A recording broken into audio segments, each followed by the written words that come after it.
अस्सलाम वालेकुम, मेरा नाम डॉक्टर फाखरा है और मैं as a consultant gynaecologist Shaikh Tayyab hospital in नाला खुद में प्रैक्टिस कर रही हूँ। ये बहुत एक कॉमन क्वेश्चन है जो हर खातून आके मोस्टली पूछ रही होती हैं प्रेग्नेंट लेडीज़ कि डॉक्टर साहबा हमें सोने का बताएं कि भाई हम प्रेगनेंसी में कैसे सो सकते हैं, कि कौन सा पोस्चर जो है वो हमारे लिए ठीक है। तो मेरी ये वीडियो बेसिकली उन लेडीज़ के लिए है ताकि उनको काफ़ी हेल्प मिले इस वीडियो से ना। बात ये है कि देखिए हम प्रेगनेंसी को 3 हिस्सों में कैटेगराइज कर देते हैं। फर्स्ट 3 मंथ्स हैं, फिर 4, 5, 6 और फिर 7, 8, 9। इन 3 महीनों में डिफरेंट तरीके से हम पेशेंट को बताते हैं कि इन डिफरेंट महीनों में किस तरीके से सोना है।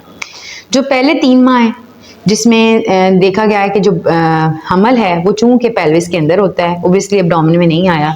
जो है प्रेग्नेंट लेडी को ये कहते हैं कि वो जिस तरीके से मर्जी चाहे वो सो सकती हैं, इसमें कोई मसला नहीं है।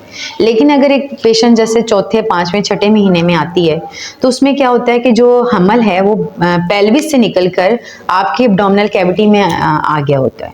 तो उसमें अगर एक औरत जो है वो उल्टा सोएगी तो उसकी वजह से क्या हुआ कि आपके बच्चेदानी के ऊपर प्रेशर पड़ेगा। जब बच्चेदानी के ऊपर प्रेशर पड़ेगा तो ओब्वियसली बच्चेदानी की जो खून की सप्लाई है वो मुतासिर होगी, जिसकी वजह से बच्चे की सप्लाई मुतासिर होगी। तो इस वजह से हम चौथे, 5वें और 6ठे महीने में हम प्रेग्नेंट लेडीज़ को एडवाइस करते हैं कि वो उल्टा सोने से परहेज़ करें। तीसरे नंबर पर बात आती है जब बच्चा 7वें, 8वें या 9वें महीने में चला जाता है। चूँकि इसमें बच्चेदानी का साइज़ बढ़ चुका होता है और बच्चा भी तेज़ी से ग्रो कर रहा होता है और इन्हीं 3 माह के अंदर बच्चे का वज़न भी बढ़ना होता है।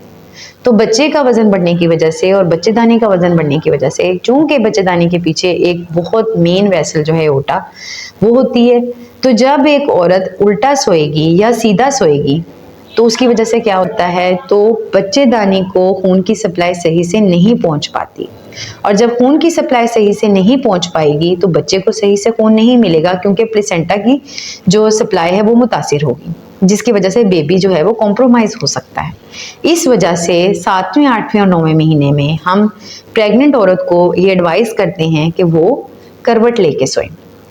और ख़ास तौर पे हम ये देखा गया है कि आप अक्सर अगर अपने डॉक्टर के पास जाते हैं और अगर वो आपकी, जिसको हम CTG बोलते हैं, जिसमें बेबी की हार्ट बीट चेक की जाती है, तो हम अक्सर कहा जाता है कि लेफ़्ट लेटरल लेटें, बाईं तरफ करवट लेके लेटें, क्योंकि इस दौरान जो है वो मैक्सिमम खून की सप्लाई जो है वो जाती है यूट्रस को भी और बेबी को भी। तो तब सही से उसकी जो CTG है उसकी मूवमेंट्स जो हैं वो मॉनिटर की जा सकती हैं। तो बेस्ट जो है वो यही है कि फीमेल जो है वो लेफ्ट लेटरल, मतलब कि बाईं तरफ करवट लेके लेटे। लेकिन अगर ज़रूरी नहीं है कि पूरा दिन इसी तरह से लेटे या रात को अगर वो सो रही हैं तो लेफ्ट लेटर ही लेटे, वो अपनी करवट जो है वो बदल सकती हैं क्योंकि एक साइड पे सोने से ज़ाहिर है थकावट हो सकती है।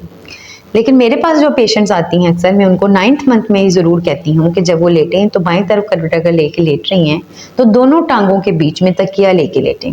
इससे उनको बड़ा कंफर्ट मिलता है। इसकी एक वजह यह है कि आप जब दोनों टांगों के अंदर तकिया लेके लेटेंगी तो आपके जो बैक के मसल्स हैं वो स्ट्रेच नहीं होंगे। अक्सर ख़वातीन को बैक का इशू रहता है और लास्ट मंथ में तो ज़्यादा हो जाता है। और दूसरा पेल्विक बोन पेन होती है, तो उससे भी थोड़ा रिलीफ मिलेगा। जब इस तरह से वो तकिया लेके लेटेंगी तो एक तो बैक पेन से और दूसरा पेल्विक बोन पेन से काफ़ी रिलीफ मिलेगा। इसके अलावा बैक मसाज आप करा सकती हैं। उम्मीद करती हूँ कि मेरी इस वीडियो से अक्सर ख़वातीन जो हैं जो परेशान हैं कि हम किस तरह से सो सकती हैं, उनको इस वीडियो से काफ़ी हेल्प मिल गई होगी कि कौन से महीने में वो किस तरीके से सो सकती हैं। इसके अलावा आप ऑनलाइन कंसल्टेशन के लिए हमसे दिए गए नंबर के ऊपर आप ऑनलाइन कंसल्ट कर सकते हैं। शुक्रिया।